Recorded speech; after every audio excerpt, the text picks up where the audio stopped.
And I am very pleased to announce that during the course of these 2 days, we have in fact been able to decide and agree upon a number of issues. We set out to do, I kept on pointing out 3 things, but as it happens, these 3 things had so many different sub-activities. The 3, in fact, is quite substantial. We have agreed to direct the SAARC Ministerial Council to intensify efforts to reduce the sensitive list as well as reduce non-tariff barriers to trade. I would like to point out, I am particularly delighted that India has decided to reduce the sensitive list from 480 tariff lines to 25 tariff lines. India has also decided that with immediate effect from yesterday to give 0 basic customs duties to all items removed from the sensitive list. At this summit, SAARC nations have also agreed to direct our finance ministers to chart a proposal to allow more financial flows and investments.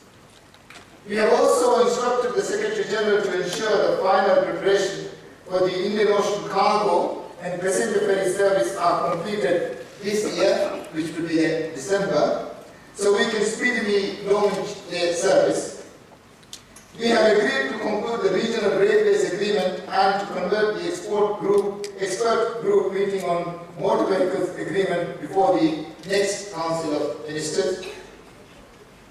And we have agreed to establish a South Asian Postal Union. On security issues, we have reached an agreement on the rapid response to natural disasters. We have also agreed to initiate work on combating maritime piracy and in the region.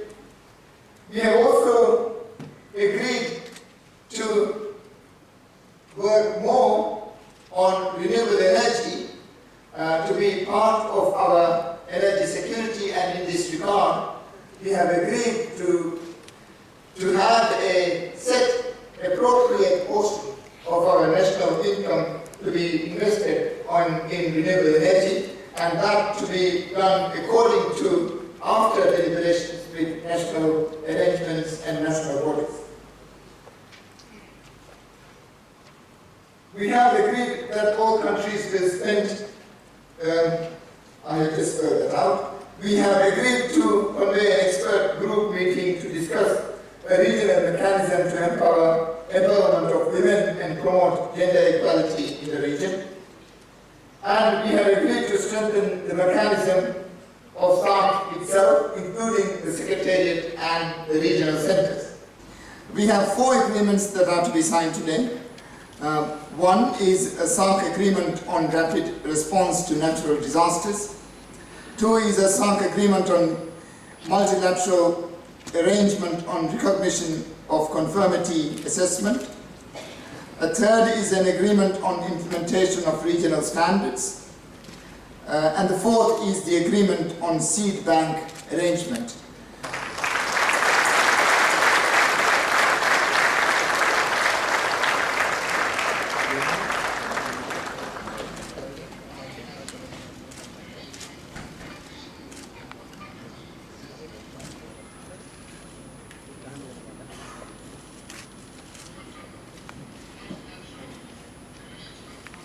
Australia is also in the process of shaping our official development assistance strategy for South Asia to complement the Building Bridges theme in SAARC, acknowledging that economic and infrastructure connectivity are crucial enablers for the development and integration in the region.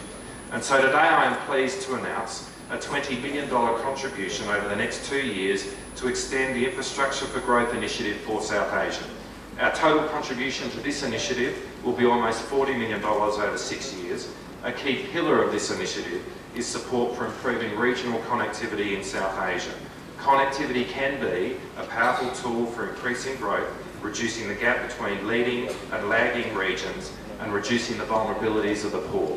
Through this $20 million initiative, Australia, in partnership with the World Bank, will support infrastructure investments that connect people to prosperity. And I'm also pleased to announce that Australia will provide 297 full scholarships to South Asian countries in 2012. Scholarships build strong people-to-people linkages and play a significant role in helping to reduce poverty and achieve sustainable development. China welcomes SAARC member states' continued participation in projects such as the South Asian Country Commodity Fair in China, and will provide provincial conditions, including rental fee reduction or exemption, for those companies participating in the fair. With regard to the projects of understanding modern China training course for South Asian diplomats, seminar for South Asian political party cadres, etc., China will make an earnest effort to make them more rewarding. Second, identify priority areas of cooperation. We would like to suggest 6 priority areas, namely economy and trade, agriculture, infrastructure, environmental protection, human resources training, and poverty alleviation and disaster reduction. And third, explore new ways of cooperation, drawing upon other successful models of regional cooperation, and in due course, establish practical and more effective mechanisms of cooperation. China's Ministry of Foreign Affairs welcomes mutual visits and will enhance communication with the SAARC Secretariat. In support of SAARC's development, China decides to donate another $300,000 to the SAARC Development Fund in 2012. On top of its donation last year, China will continue to support and assist SAARC's development in the future.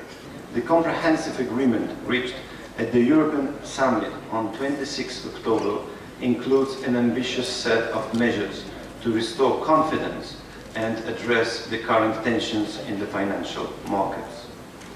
The EU and member states have a long history of cooperation with SAARC, starting in 1996 when €1 million cooperation project was signed for supporting the SAARC Secretariat, providing exchanges of information, staff training and technical assistance.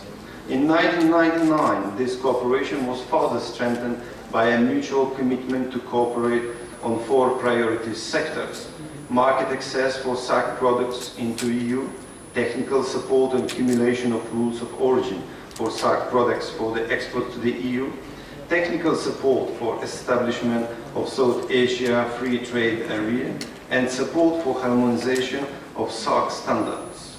The recent launch of a €6.5 million EU SAARC civil aviation program also deserves to be mentioned as an ambitious program of EU-SAARC cooperation.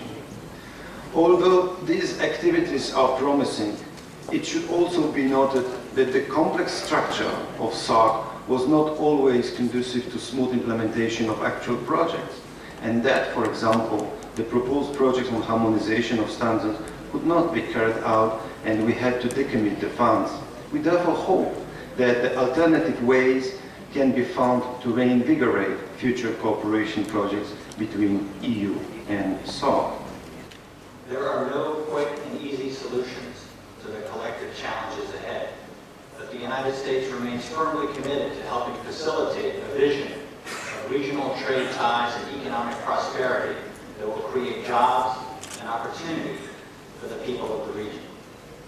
Secretary Clinton outlined the contours of this vision in Chennai this summer, calling for the creation of a new Silk Road, linking the economies of South and Central Asia together in a web of investment, trade, transit, and people-to-people connections.